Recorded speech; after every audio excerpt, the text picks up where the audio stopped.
Hello students, இன்னைக்கு வீடியோவில் நம்ம ஸ்டேட் போர்டு +1 அக்கௌண்டன்சி சப்ஜெக்டில் ஒரு புது சாப்டர் பார்க்க போகிறோம். 10th chapter depreciation accounting. நான் உங்கள் ஹோஸ்ட். வாங்க இப்போ வீடியோக்குள்ளே போகலாம். இன்ட்ரடக்ஷனில் உங்களுக்கு ஸ்டூடெண்ட் ஆக்டிவிட்டியில் என்ன கொடுத்துருக்காங்கன்னா, டெப்ரிஷியேஷன்னா என்ன அப்படின்றதுக்கு ஒரு எக்ஸாம்பிள் கொடுத்துருக்காங்க. Mister Nihal bought a car for 4 lakhs. After 4 years, he wanted to sell it for more than 4 lakhs. Is it possible? அப்படின்னு கொஸ்டின் கேட்டிருக்காங்க. இப்போ நிஹால்ன்றவர் 4 lakhsக்கு கார் வாங்குறாரு. ஒரு 4 years அதை நல்லா ஓட்டி அதை என்ன பண்ணுறாரு, யூஸ் பண்ணிக்கிறாரு. அதுக்கப்புறமா 4 வருஷம் கழிச்சு அதே 4 lakhsக்கு விற்க முடியுமா? இஸ் இட் பாசிபிளான்னு கேட்குறாங்க. It is not possible. ஏன்னா அது ஓல்டு கார் ஆயிடுச்சு. பை த யூசேஜ், அதை யூஸ் பண்ண அது அதில் தேய்மானம் சொல்லுவோம். தமிழில் தேய்மானம் ஆகிட்டுருக்கோம். ஸோ அதோட வேல்யூ கம்மியாக தான் ஆகும்.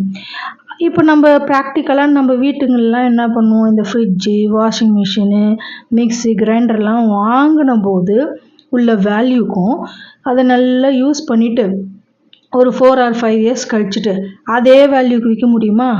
இல்லை தானே. ஏன்னா அது நம்ம யூஸ் பண்ணுறதால அதில் தேய்மானம் ஆகிட்டுருக்கும். ஸோ அதனுடைய அந்த ஸ்பேர் பார்ட்ஸ் எல்லாம் கொஞ்சம் கொஞ்சமாக தேய்மானம் ஆனதுனால அதோட வேல்யூ கம்மியாயிடும். செகண்ட் ஹேண்டு விற்கிற மாதிரி தான் அதை சேல்ஸ் பண்ண முடியும். பைக்கோ காரோ அது மாதிரி தான். இல்லைன்னா அதை ரிப்பேர் பண்ணி ரிப்பேரிங் சார்ஜஸ் இருக்குல்லையே அது கொடுத்து ஓரளவுக்கு இன்னும் ஒரு 2-3 வருஷம் அதோடைய யூசேஜோட லைஃப்பை இன்க்ரீஸ் பண்ணலாம். அது ஒரு ஜென்ரலான ஒரு எக்ஸாம்பிள் டெப்ரிஷியேஷனுக்கு. அதே ஒரு மிகப்பெரிய பிஸ்னஸ் கன்சர்னில், பிஸ்னஸ் பாயிண்ட் ஆஃப் வியூவில் ப்ரொடக்ஷனுக்காக யூஸ் பண்ணுறாங்கள்ல பெரிய பெரிய மிஷின்ஸு, அது எப்படி, அதில் தேய்மானம் எவ்வளோ வரும், அதை எப்படி அக்கௌண்டிங் பாயிண்ட் ஆஃப் வியூவில் ரெக்கார்ட் பண்ணுறது, அதை தான் இந்த சாப்டரில் பார்க்க போகிறோம். டெப்ரிஷியேஷனுடைய கால்குலேஷன் எப்படி, அதில் so many மெத்தட்ஸ் இருக்குது, அதெல்லாம் இந்த லெசனில் பார்க்கலாம். Business enterprises use certain fixed assets for the conduct of business operations. Such assets are buildings, plant and machinery, motor vehicles, furniture, office equipment, etc. இப்போ பிஸ்னஸ் என்டர்பிரைஸ் ஃபிக்ஸட் அசட்ஸை use பண்ணுறாங்க. என்னென்னா building, plant and machinery, motor vehicle, அதெல்லாம். ஜென்ரலாக நம்ம என்ன சொன்னோம்னா, டெப்ரிஷியேஷன்னாலே it means decrease, decline or reduction in value of assets. அசட்ஸ்லேயே 2 டைப்ஸாக இங்கே ஸ்ப்ளிட் பண்ணியிருக்கோம். கரண்ட் அசட்ஸில் கேஷ் இருக்குது, அது short period of values, cash, bank, அதெல்லாம். அதே நான் கரண்ட் அசட்ஸில் land and building, plant and மெஷினரிலாம் more than 5 years or more than 10 yearsஆக யூஸ்ஃபுல்லாக இருக்கும் பிஸ்னஸில். அது ஃபிக்ஸட் அசட்ஸ்ன்னு சொல்கிறோம். அதுக்கு நிறைய எக்ஸாம்பிளும் இங்கே கொடுத்துருக்காங்க. These assets have a long span of life. After some years the assets will lose their usefulness for the business operation. கொஞ்ச நாள் அந்த மெஷின்ஸ்லாம் வச்சு யூஸ் பண்ண அது தேய்மானம் ஆகிடும். அதுதான் டெப்ரிஷியேஷன். அதுக்கப்புறம் அதோட வேல்யூவும் கம்மியாகிட்டே வரும். அந்த கம்மியாகிற வேல்யூவை இயர்லி ஒன்ஸ் எப்படி கால்குலேட் பண்ணுறது அப்படின்றது தான் இதை சொல்லியிருக்காங்க. Purchase of such fixed assets or construction of these is a capital expenditure. இப்போ ஃபிக்ஸட் அசட் வாங்குகிறோம் இல்லையா, அதுக்கப்புறமா இப்போ ஒரு பில்டிங் இருக்குது, அதை கன்ஸ்ட்ரக்ஷன் பண்ணுறோம். ஸோ அந்த மாதிரி கன்ஸ்ட்ரக்ஷனுடைய எக்ஸ்பென்சஸ், இதெல்லாம் என்ன எக்ஸ்பென்சஸ்ன்னு சொல்கிறோம்? Capital expenses, not revenue expenses. Hence, the amount cannot be transferred to profit and loss account for the year of purchase. But every year, a part of the capital expenditure attributable to use during the year is charged to profit and loss account. It is reduced from the cost of the asset. இப்போ அந்த fixed அசட்டை வாங்கும்போது profit and loss அக்கௌண்ட்டில் போயிட்டு எந்த என்ட்ரியும் கிடையாது. ஆனால் ஒவ்வொரு வருஷமும் அதுக்கு எக்ஸ்பென்சஸ் பண்ணுறோம் இல்லையா, அந்த தேய்மான கணக்கு எவ்வளோன்னு எஸ்டிமேஷன் போட்டு கால்குலேட் பண்ணுறோம் இல்லையா, அது அப்புறம் ஏதாவது ரிப்பேர் ஆச்சுன்னா அதுக்கு செய்யக்கூடிய செலவு, அதையெல்லாம் தான் கேபிட்டல் எக்ஸ்பென்சஸாக காமிக்கிறோம். அதெல்லாம் தான் இந்த காஸ்ட் ஆஃப் அசட்லேருந்து மைனஸ் பண்ணணும், reduced from the cost of assets. அந்த சார்ஜஸ் இருக்குது பார்த்தியா, அந்த சார்ஜஸை மட்டும்தான் ப்ராஃபிட் அண்ட் லாஸ் அக்கௌண்ட்டுக்கு எடுத்துன்னு போவோம். The portion of cost of asset attributable to use and the expiry of time is to be measured and accounted, which is called depreciation. Cost of asset இருக்குல்ல, அதில் some of the போர்ஷனை மட்டும் எடுத்து அது யூசேஜுக்கு அந்த எக்ஸ்பைரி ஆஃப் டைம் இருக்குல்ல, அந்த measure பண்ணி அது அந்த மிஷினு ஃபுல்லாக அதோடைய லைஃப் எவ்வளோ இருக்கோ 10 வருஷமோ 20 வருஷமோ அது ஃபுல்லாக அது யூஸ் பண்ணுற அளவுக்கு அந்த சுச்சுவேஷனுக்கு செய்யக்கூடிய ஏதாவது ரிப்பேர் சார்ஜஸோ அதெல்லாம் தான் இதை டெப்ரிஷியேஷன் சொல்கிறோம். Depreciation is treated as charge against profit and is debited to profit and loss account. Depreciation வந்து எப்படி ட்ரீட் பண்ணோம்னா அது ஒரு சார்ஜாக ஒரு எக்ஸ்பென்சஸாக ட்ரீட் பண்ணுறோம். அதனால் P&L அக்கௌண்ட்டில் டெபிட்டில் போடுறோம், ப்ராஃபிட் அண்ட் லாஸ் அக்கௌண்ட்டில். இப்போ டெப்ரிசியேஷனுடைய மீனிங் அண்ட் டெஃபினேஷனை பார்ப்போம். The process of allocation of the relevant cost of a fixed asset over its useful life is known as depreciation.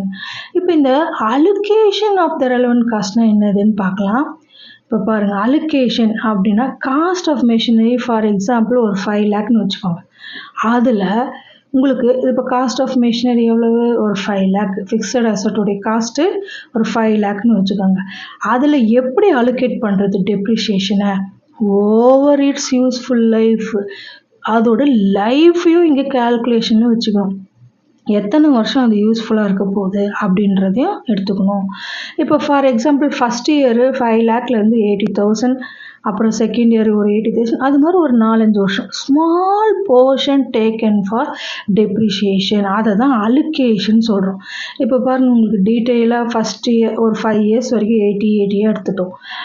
அதில் ஸ்க்ராப் வேல்யூன்னு தனியாக இருக்குது, அது அப்புறமா பார்க்கலாம். ஸ்க்ராப் வேல்யூவை அந்த காஸ்ட்லேருந்து மைனஸ் பண்ணிவிட்டு டிவைடட் பை 5 யூஸ்ஃபுல் லைஃப்னு ஒன்று கொஸ்டின்லேயும் கொடுப்பாங்க.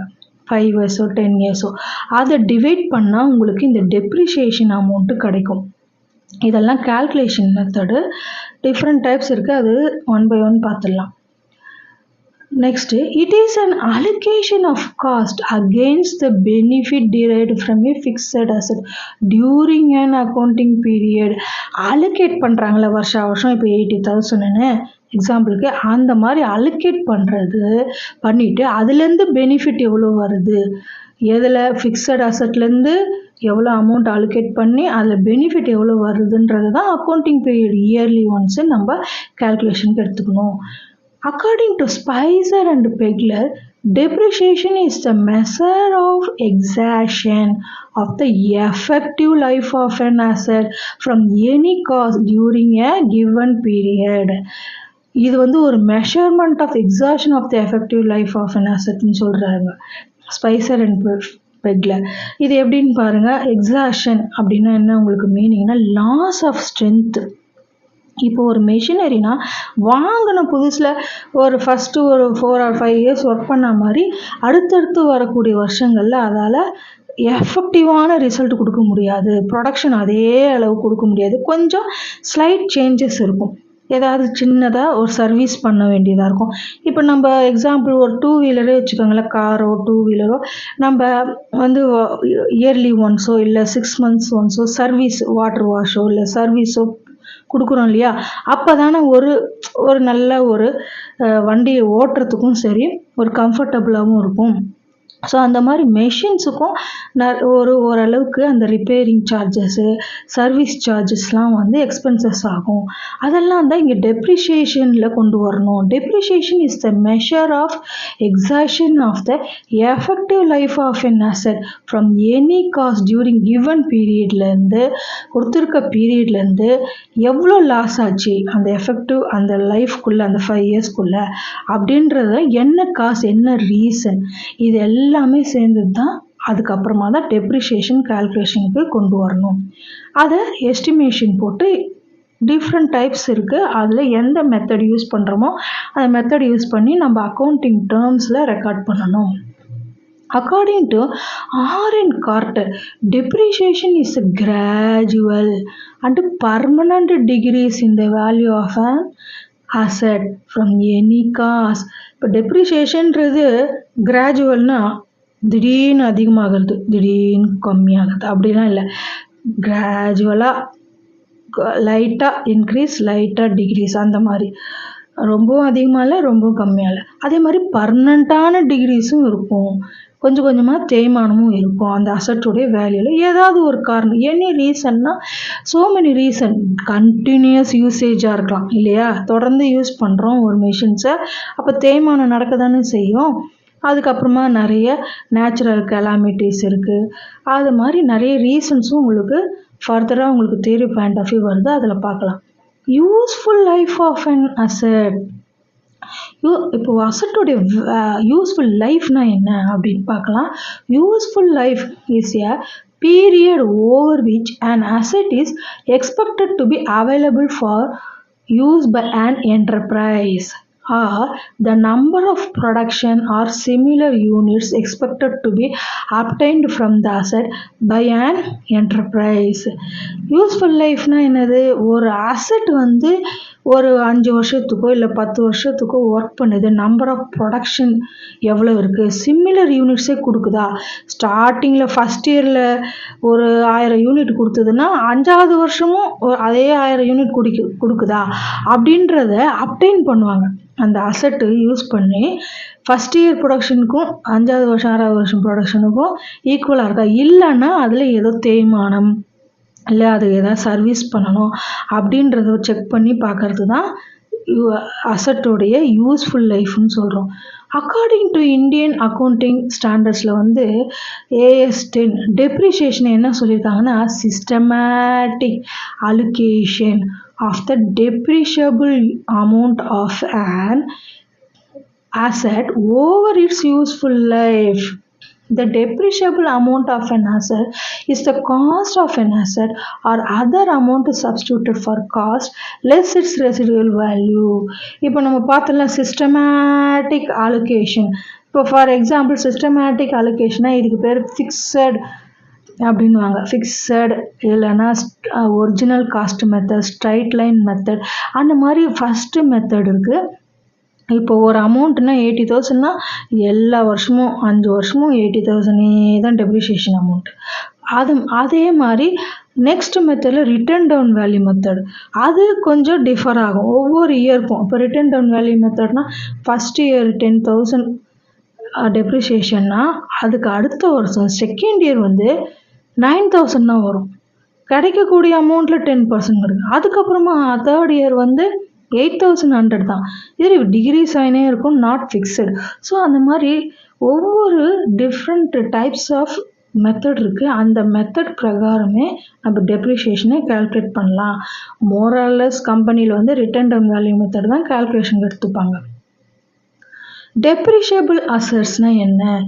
Fixed assets which are meant for use in the business for more than one accounting period, the cost of which can be written off over their useful life are known as depreciable asset. Depreciable assetனாலே fixed அசட்ஸில் பிஸ்னஸுக்கு ஒரு வருஷத்துக்கு மேலவும் அதோட usage இருக்குது. அது மட்டும் இல்லாமல் அதோட return of over their useful லைஃப்பில் கால்குலேட் பண்ணுற டெப்ரிஷியேஷனை அது பேர் தான் டெப்ரிஷியபிள் அசட்ஸ்ன்னு சொல்கிறோம். அதுக்கு எக்ஸாம்பிள் என்னென்ன?